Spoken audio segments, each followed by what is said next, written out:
Hola traders, bienvenidos a un nuevo video. Esta vez la clase va a ser un poco a la vieja escuela, ya saben, como antes. ¿Por qué razón? Pues necesito tener un poco más de soltura para poder resolver sus dudas. Así que pues ya saben, en este video voy a estar resolviendo las dudas que dejaron en los comentarios, en la publicación que hice en el grupo de Salón Virtual y también en la publicación que dejé en la comunidad de YouTube. Vamos a empezar resolviendo la primera duda de Medina, que dice: una zona de soportes y resistencias en una temporalidad de 1 hora o 30 minutos sirve como referencia para una temporalidad de 5 minutos. Bueno, a lo que va esta duda es de que si nos sirve de algo trazar zonas de soportes y resistencias en otras temporalidades. Pues ya saben, hay que ponerlo a prueba. Veamos qué pasa. Digamos, voy a trazar mi zona en 1 hora y vamos a ver si ha tenido reacción el precio en otra temporalidad. Veamos, por acá por ejemplo podría delimitar mi zona, pero ya sabemos que son zonas, así que nada más voy a trazar una línea y voy a cambiar a 30 minutos. Y sí, pues el precio ha reaccionado ahí, ¿no? El precio ha reaccionado a la zona que trazamos. Vamos a cambiar a 15 minutos y pues el precio ha reaccionado también ahí. Vamos a cambiar a 5 minutos y el precio también ha reaccionado ahí. Así que sí, podemos trazar zonas en temporalidades más altas. Por ejemplo, hay quienes trazan sus zonas en temporalidad de 5 minutos. Se vienen por acá, por ejemplo, y trazan sus zonas en temporalidad de 5 minutos. Por ejemplo, aquí trazaríamos una zona más o menos en estos puntos, ¿no? Que serían los más activos. Luego podemos cambiar a 1 minuto. ¿Y qué pasa? Hay interacción ahí, ¿ok? Así que podemos hacer eso. Pero si se dan cuenta, si estoy en la gráfica de 1 minuto, ¿qué pasa? De la misma manera voy a marcar esas mismas zonas. Así que a mí no me parece tan necesario, o por lo menos para mí que hago operaciones en gráficos de 1 minuto, analizando gráficos de 1 minuto, no me parece tan necesario cambiar a otra temporalidad. Puesto que aquí, por ejemplo, puedo ver la tendencia alcista. Puedo ver que actualmente me encuentro en una consolidación y cambiarlo a 5 minutos. ¿Qué información me da? Ok, estoy en una consolidación y vengo de una tendencia alcista, así que me está dando básicamente la misma información. Y pues bueno, en la formación de los últimos, en la vela de los últimos minutos tengo fuerza bajista. Eso es lo que la mayoría busca analizando este tipo de situaciones. Por ejemplo, ok, aquí tengo fuerza bajista, entonces ya se van a 1 minuto y saben que tienen más probabilidades de éxito si meten una operación a la baja, pero pues a la larga se puede decir. La información que nos sirve es lo que estamos obteniendo en el contexto actual. Por ejemplo, acá, bueno, eso es cierto, estaría esperando una operación a la baja. Pero ¿cómo sabemos eso? Pues hay una zona aquí activa que yo no he marcado porque está dentro de una consolidación, pero aquí está activa y aprovechando soportes y resistencias, que es esta clase. Acá la marcamos, hay interacción. No está tan exacta, vamos a mover esta otra zona y ahí la estaríamos delimitando un poco más. Okay, entonces ahí tendríamos una zona activa donde esperaríamos que el precio reacciona, y ya con el formato que nos ha entregado esta vela mostrándonos reacción de esta zona, pues podemos decidir no seguir operando al alza porque podríamos esperar un retroceso, especialmente que estamos en una consolidación. Ok, bueno, entonces si se dan cuenta, al final el mercado es fractal. Ustedes pueden, si quieren y si gustan, trazar sus zonas en 5 minutos o en temporalidades más altas, o obtener información y después volver a 1 minuto, o pueden tenerla acá mismo. Ya todo depende del tipo de análisis que ustedes estén realizando. Pues ya en Forex, por ejemplo, algunos analizan en temporalidad de 1 día o de unas horas, ¿no? Más o menos por acá, unas 2, 4 horas, analizan por ahí y después se mueven a 1 hora y 30 minutos a esperar acción del precio en las zonas que ya han marcado en temporalidades más altas y listo, meten sus operativas, ¿no? Así que pues pueden hacer algo similar, o pueden también ya sea ver toda la información en gráficas de 1 minuto, o bueno, en la gráfica que ustedes van a estar analizando para operar. Siguiente pregunta, Néstor dice que en algunos videos elijo un par de divisas sobre otras, y cómo es que sé qué tipo de mercado me agrada o no. Bueno, eso ya depende del estilo de trading de cada uno. Por ejemplo, vamos a ver. Por ejemplo acá, solo por poner el ejemplo, que me encontrara en un mercado de este tipo, que acá no encontraría buena información. Entonces yo digo que voy a esperar, aquí no tengo, si el mercado estuviera por acá, yo no encontraría nada de información, entonces digo que voy a esperar un poco más a que el mercado defina mejor. Entonces ya vemos aquí que ya entra en tendencias y ya se empieza a definir mejor. Pero en ese momento no había buena información, así que así es como yo decido. Si hay mucha volatilidad y no me da buena información, digo, ok, aquí no estoy entendiendo nada en este momento, no opero. Por ejemplo, si me encontrara en un mercado de este tipo, yo sé que se puede operar en los extremos y todo, pero si a mí no me gusta operar en los extremos, en este tipo de mercados, porque los movimientos son muy rápidos por el tipo de volatilidad, pues simplemente no lo opero. Digo, ok, este tipo de mercado no me gusta. Pero ya todo depende de la experiencia que tiene cada uno operando los diferentes mercados, cómo se siente cada uno operando y analizando los diferentes tipos de mercados. Por eso hay que aprender a distinguirlos. Qué situaciones nos sentimos más cómodos analizando y qué situaciones no. Ya con el tiempo decimos, ok, este mercado no me gusta, no lo opero. Aunque claro, al final lo mejor es aprender un poco de cada uno y pues simplemente estar a la espera del momento oportuno y realizar la operativa. Pero bueno, mientras estamos aprendiendo pues también tenemos que aprender a distinguir en qué mercado nos va mejor y en cuáles podemos sacar mayor provecho.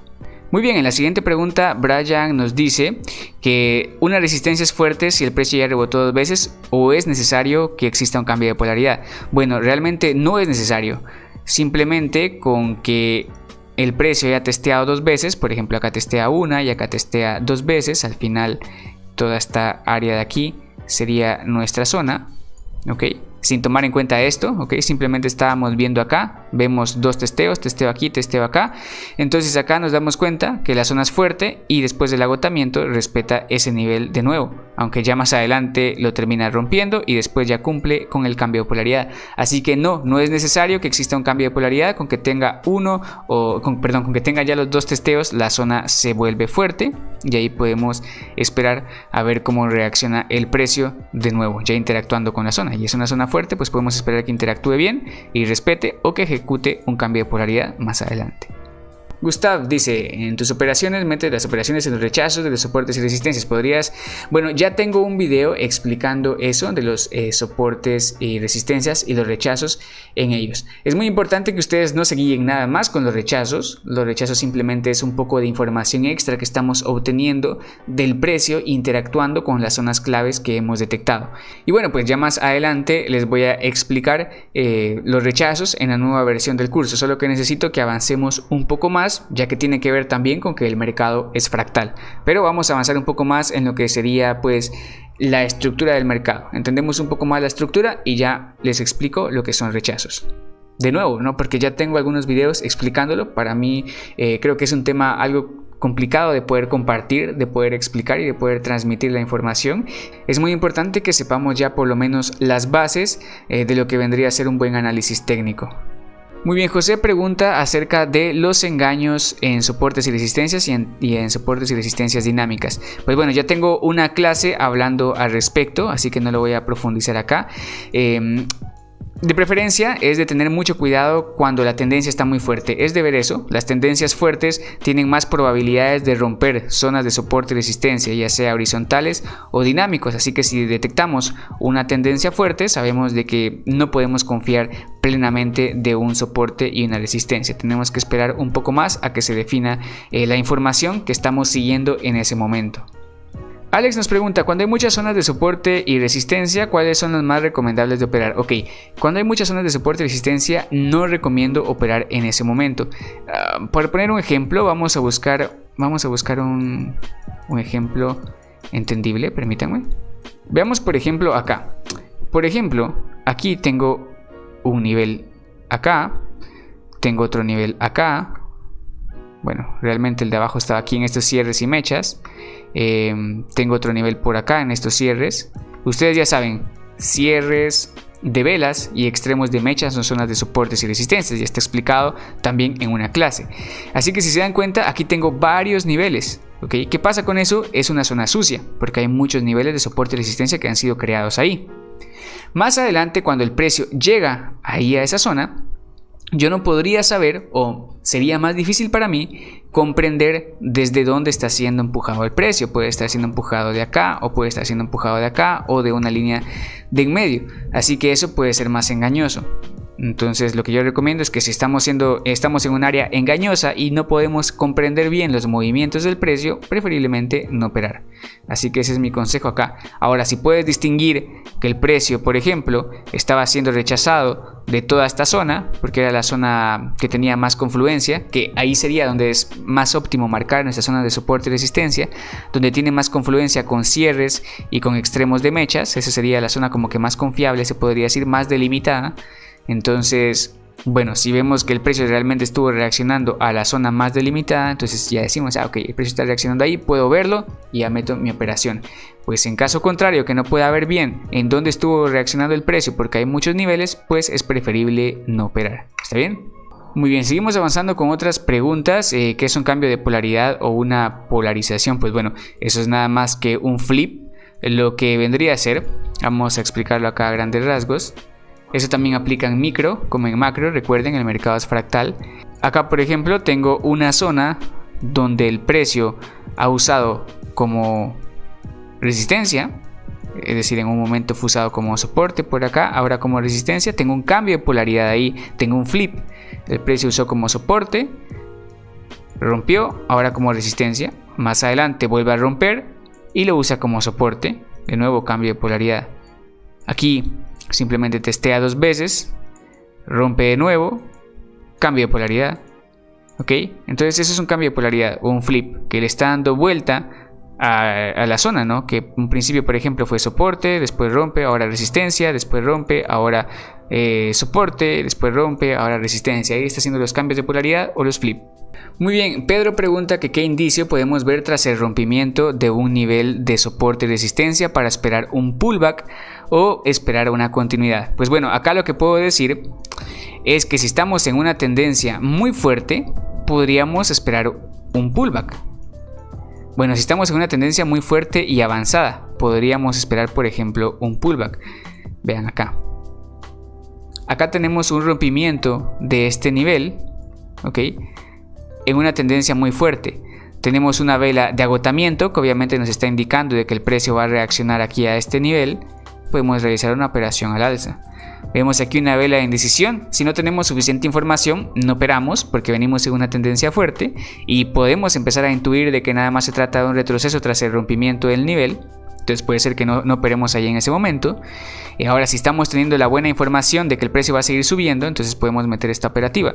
Pero si no estamos seguros, no. Digo esto porque esta vela de aquí puede ser engañosa por el formato en el que termina empujando hacia abajo, así que es mejor esperar en ese momento.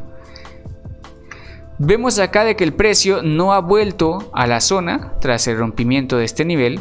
Entonces nos deja un formato de un patrón de vela martillo, indicándonos pues que el precio podría estar cumpliendo ya con su pullback. Entonces, si se dan cuenta, acá tenemos una tendencia fuerte, pero que ya nos presentaba el agotamiento. ¿Qué podría esperar yo acá? El retroceso, que se cumpla el pullback y seguir operando a la baja. Entonces ya dependería de eso, del contexto que estemos operando en esos momentos, ¿ok?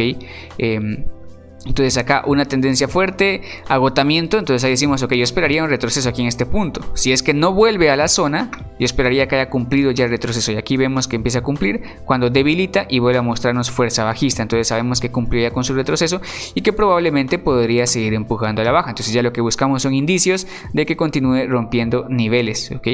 Entonces así es como podemos identificarlo.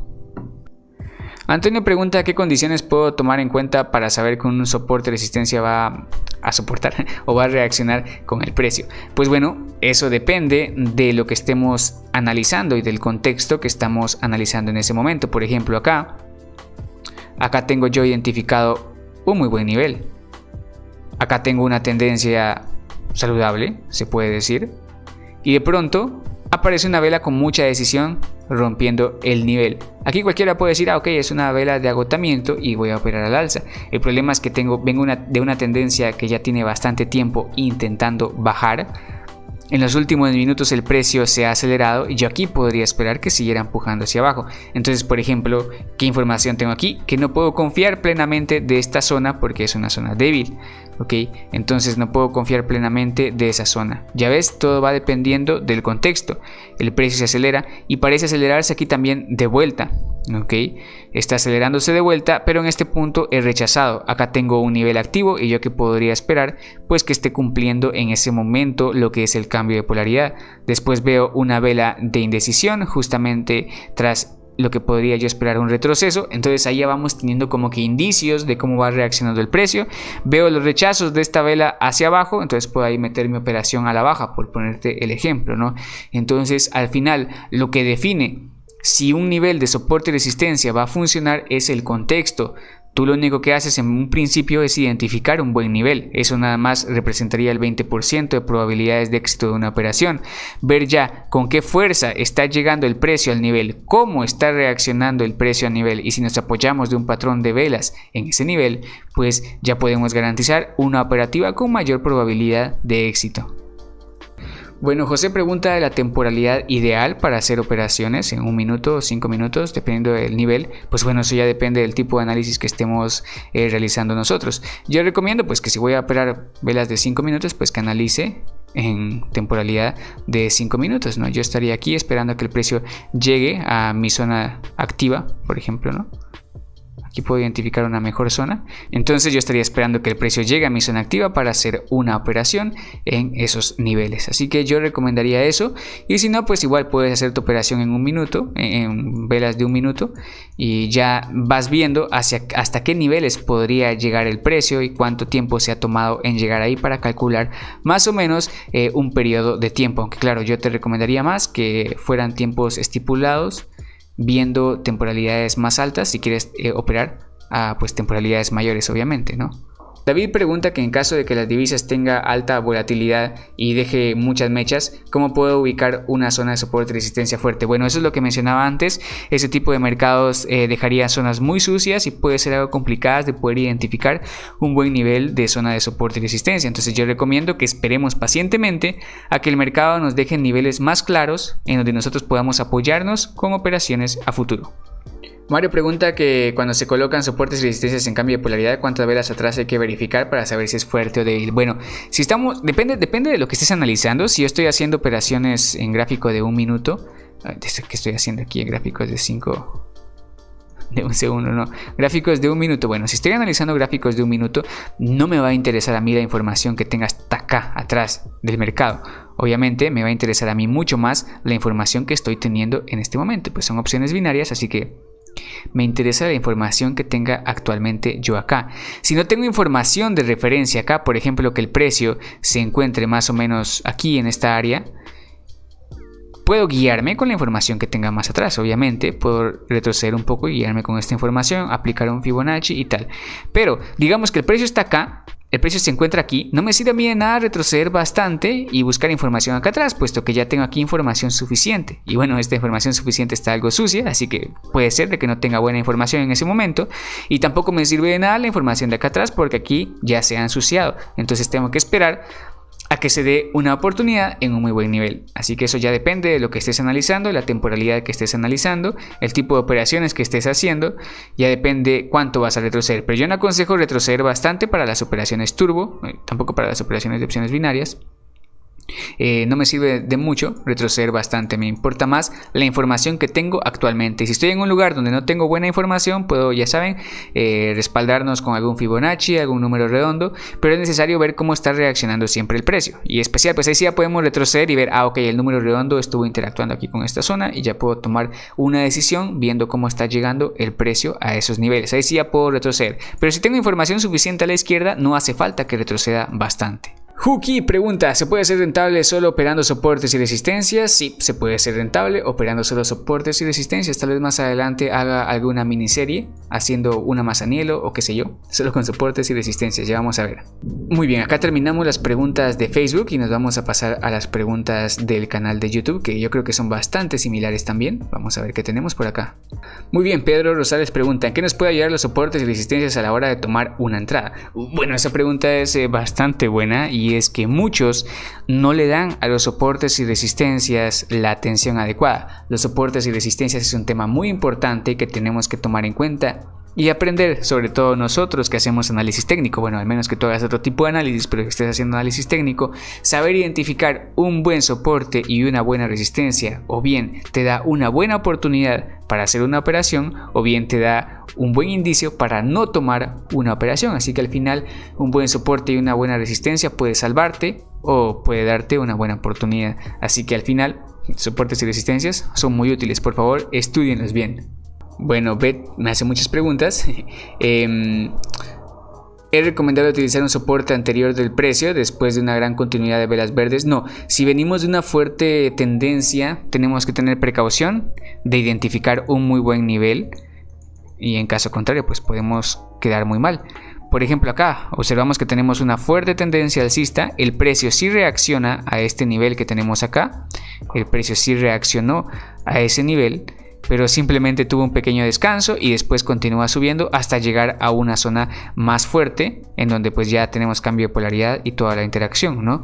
Entonces acá tenemos una tendencia fuerte, eso pues tenemos que tomarlo en cuenta. No solamente debemos de confiar de un soporte y una resistencia fuerte, sino que también tenemos que tomar en cuenta todo el contexto. Sobre qué son soportes y resistencias dominantes, pues bueno, eso no lo había escuchado, así que voy a investigar al respecto.